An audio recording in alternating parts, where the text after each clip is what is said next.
Rohtas police ने ATM card से धोखाधड़ी करने वाले 2 साइबर अपराधियों को सासाराम और बघैला से गिरफ्तार कर लिया है। गिरफ्तार साइबर अपराधी कर्मी पवन कुमार रोहतास जिले के बघैला थाना अंतर्गत चनकी गांव का रहने वाला है। वहीं दूसरा अपराधी कर्मी राहुल कुमार नोखा थाना क्षेत्र के दुमरा गांव का रहने वाला है।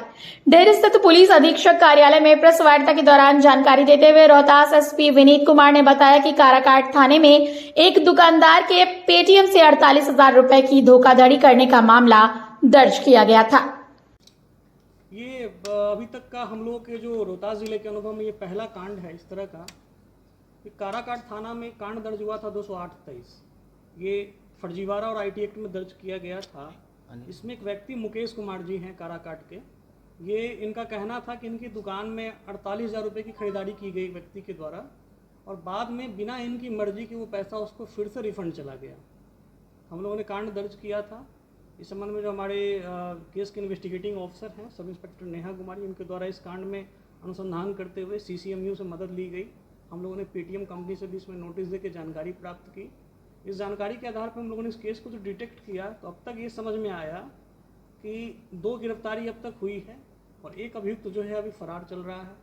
हम लोग अभियुक्त को अभी आज न्यायिक हिरासत में भेजा जाएगा, फिर उसको पुलिस रिमांड पर लिया जाएगा ताकि इस कांड के पीछे की जो साजिश है और जो इसका गिरोह है उसका पूर्ण तरीके से उद्भेदन हो सके।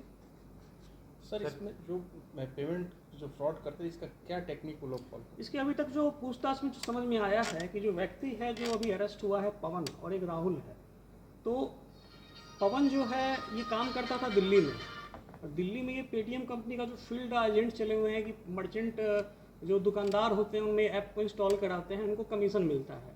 वहाँ काम करने के दौरान इसको जानकारी मिली कि पेटीएम कंपनी का जो ऐप होता है उसमें एक से ज़्यादा एडमिन हो सकते हैं।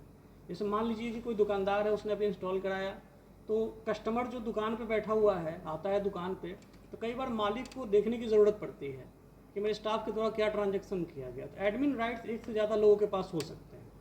इसका इसने फ़ायदा उठाया। ये क्या करता था कि ये दुकानों पर ये कंपनी का रिप्रेजेंटेटिव बन के घूमता था कि हम आप दुकान करते हैं, आपका हम जो है QR कोड वाला हम आपका पेटीएम आपको इंस्टॉल करा देते हैं। वहाँ पर ये क्या करता था कि अपने आप को एडमिन में जोड़ लेता था और इसका एक सहयोगी है, उसका नाम लेना भी उचित नहीं है क्योंकि उसका फरार चल रहा है। वो क्या करता था, उस ऐप का क्लोन बनाया हुआ था, स्कैनर उसके भी पास होता था। तो जैसे मान लीजिए कि ट्रांजैक्शन किया, कोई कस्टमर आता है, उसने पेमेंट भी कर दिया, सब कुछ जेन्युइन दिख रहा है, जो कस्टमर टर्न अप हो रहा है दुकान पे जो आ रहा है उसकी मिली भगत रहती थी इन दोनों के साथ में। तो उसने दुकानदारी की, खरीदारी की, उसने पेमेंट किया। पेमेंट करने के बाद में ऑटोमेटिकली ये लोग क्या करते थे, वहाँ से रिफंड इनिशिएट कर लेते थे क्योंकि ये एडमिन के रूप में हिडन होता था। और इसके बाद में क्योंकि जब कोई ऐप से आप ट्रांजैक्शन करते हैं तो इंस्टेंटली आपके अकाउंट में पैसा नहीं जाता है, तो ऐप थोड़ी देर के लिए उस पैसे को रखता है। नॉर्मली 24 घंटे का उसका एक पीरियड होता है उसका। तो उसी का फ़ायदा उठाकर ये क्या करते थे, उसको रिडायरेक्ट कर लेते थे और रिडायरेक्ट करके जो कस्टमर है उसके अकाउंट में पैसा फिर वापस चला जाता था और फिर उस पैसे को ये लोग मिलकर बांट लेते थे। हम लोगों ने इसमें रिकवरी भी की है, जिन लोगों ने कन्फेस किया, स्वीकृति बयान में बताया है। हम लोगों ने अब तक एक फ्रिज को रिकवर किया है, एक कूलर को रिकवर किया, 2 पंखा रिकवर हुआ, 2 मोबाइल रिकवर हुआ। इनके भी मोबाइल को हम लोग रिकवर किए हैं जिसको हम लोग फोरेंसिक जांच के लिए आगे भेज रहे हैं। और एक पेटीएम कंपनी से भी हम लोग संपर्क में लगातार बने हुए हैं। हम लोग पेटीएम कंपनी की भी सहायता लेना चाहेंगे कि आखिर इस तरह का फ्रॉड कैसे मुमकिन हो रहा था और इस फ्रॉड पे आखिर कैसे लगाम लगाई जा सकती है। पैसा भी रिकवर हुआ है सर?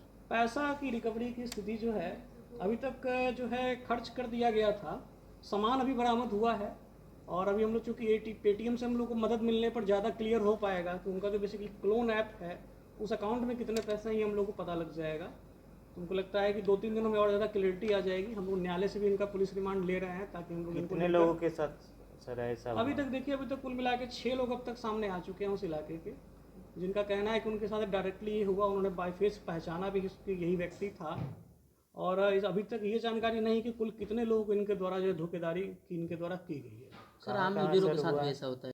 ये मर्चेंट ऐप की बात आई है, बेसिकली दुकान में जो यूज कर रहे हैं लोग पेटीएम का कस्टमर से पेमेंट के लिए। इंडिविजुअल ऐप की बात अभी तक सामने नहीं है। सर कहाँ हुआ है ये? आपको विक्रमगंज एरिया से ही सामने आया है अब तक, वहीं के लोग हैं। तो काराकाट बाजार के हैं, फिर गोराड़ी के हैं वहाँ पे, और जो वर्तमान में कंप्लेनेंट है वो बुडवल के रहने वाले हैं काराकाट के। इनका दुकान है यहाँ पर गोराड़ी में, इनका मार्केट में दुकान। कुछ आपराधिक इतिहास भी है क्या? अभी तक तो जानकारी नहीं मिल पाई है। हम लोग चूँकि आपराधिक इतिहास जानने के लिए हम लोगों को अन्य ज़िलों से भी जो है पत्राचार करना होता है, तो ये भी हम लोग जो अनुसंधान कर सर पता पुलिस को बड़ी करेंगे। सफलता मिली, जो सम्मिलित पुलिस प्रशासन है उसको उनको सम्मानित किया जाएगा। बिल्कुल सम्मानित किया जाएगा। इस केस में हमारे CCMU प्रभारी सब इंस्पेक्टर माधुरी कुमारी, हमारे जो अनुसंधान करता है सब इंस्पेक्टर नेहा कुमार, दोनों के द्वारा बहुत अच्छा काम किया गया है। साथ ही हमारे साथ जो साइबर थाना में हमारे जो सीनियर सब इंस्पेक्टर हैं शंभू कुमार, उनके द्वारा भी इसमें काफ़ी मदद दिया गया है। और प्रोबेशनर जो DSP हैं अपने आदिल, उनके द्वारा भी रात भर रेड में काफ़ी नेतृत्व का परिचय दिया गया है। तो हम लोग सभी को सम्मानित करेंगे और मुख्यालय को भी लिखेंगे इस संबंध में। चूँकि ये एक तरह का यूनिक केस है, तो आर्थिक अपराध इकाई जो है बिहार पुलिस की, हम लोग उनसे भी संपर्क में बने हुए हैं ताकि उनके माध्यम से भी संबंधित कंपनी से हम लोग तकनीकी सहयोग ले सकें। धन्यवाद।